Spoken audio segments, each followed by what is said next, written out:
श्री कृष्ण जी ने इंसान के बर्बाद होने के 5 प्रमुख कारण बताए, जिसमें से पहला है आत्मनिरीक्षण की कमी। आत्मनिरीक्षण की कमी।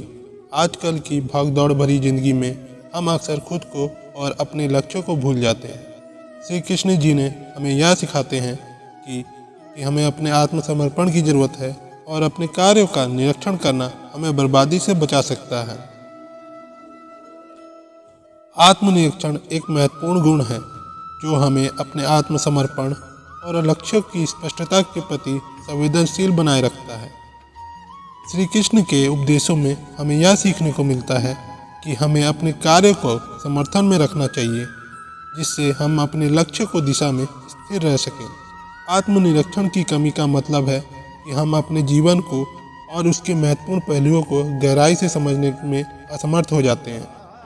श्री कृष्ण के उपदेशों में हमें यह सीखने को मिलता है कि हमें नियमित रूप से अपने कार्यों का और अपने मन की स्थिति का मूल्यांकन करना चाहिए। आत्मनिरीक्षण के माध्यम से हम अपने लक्ष्यों की साफ दिशा में बढ़ सकते हैं और जीवन को एक सकारात्मक दृष्टिकोण से देख सकते हैं। दूसरा, क्रोध और अहंकार।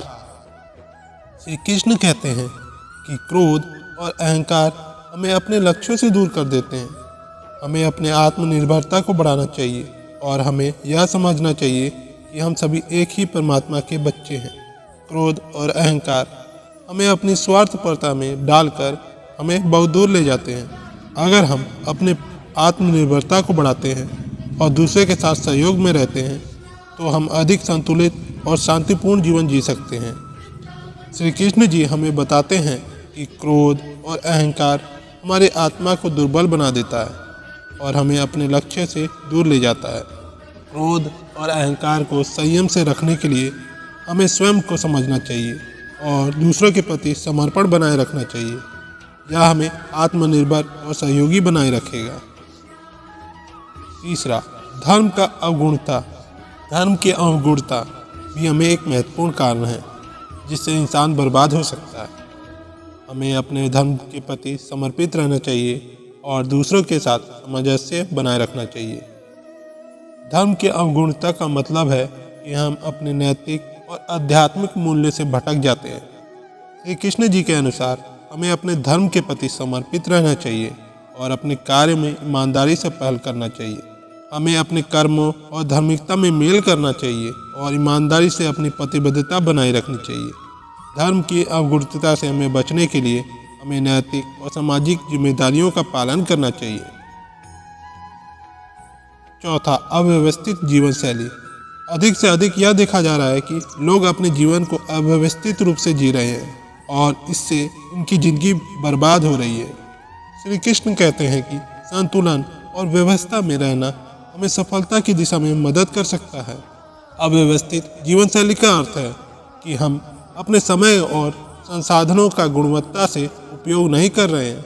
श्री कृष्ण जी हमें यह सिखाते हैं कि हमें संतुलन बनाए रखना चाहिए और अपने जीवन को व्यवस्थित रूप से चलाना चाहिए।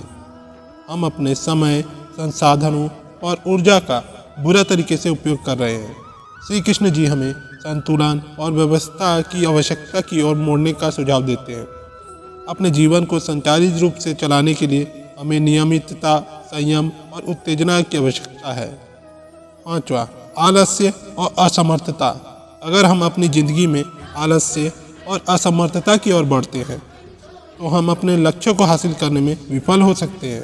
श्री कृष्ण जी हमें सकारात्मक सोच और प्रेरणा की ओर प्रेरित करते हैं। तो दोस्तों, हमें यह जानकर गर्व है कि हम एक ऐसे समय में जी रहे हैं जब हमें आपसी सहयोग और समर्थन की आवश्यकता है। हमें श्री कृष्ण जी के उपदेशों को अपने जीवन में अपनाना चाहिए ताकि हम सभी एक सकारात्मक और समर्थ समाज की दिशा में अग्रसर हो सकें। आलस्य और असमर्थता से बचने के लिए हमें अपनी सकारात्मक सोच बनाए रखनी चाहिए। श्री कृष्ण के उपदेशों से हमें यह सीखने को मिलता है कि हमें अपने लक्ष्यों के प्रति प्रतिबद्ध रहना चाहिए और अपनी क्षमताओं को सही तरीके से उपयोग करना चाहिए।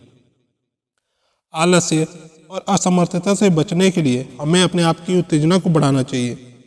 श्री कृष्ण के उपदेशों में हमें यह सीखने को मिलता है कि हमें अपने लक्ष्यों के प्रति प्रतिबद्ध रहना चाहिए और अपनी क्षमताओं का सही तरीके से उपयोग करना चाहिए। आलस्य को हमें नकारात्मक सोच और कार्यवाही में परिवर्तित करना चाहिए ताकि हम अपनी क्षमताओं को पूरी तरह से उपयोग कर सकें और असमर्थता से बाहर निकल सकें। तो दोस्तों, हम इन 5 कारणों के समाधान से अपने जीवन को हम बर्बाद होने से बचा सकते हैं और एक सकारात्मक सोच और समृद्धि योग्य जीवन की दिशा में आगे बढ़ सकते हैं। तो दोस्तों, आज की वीडियो बस यहीं तक की थी।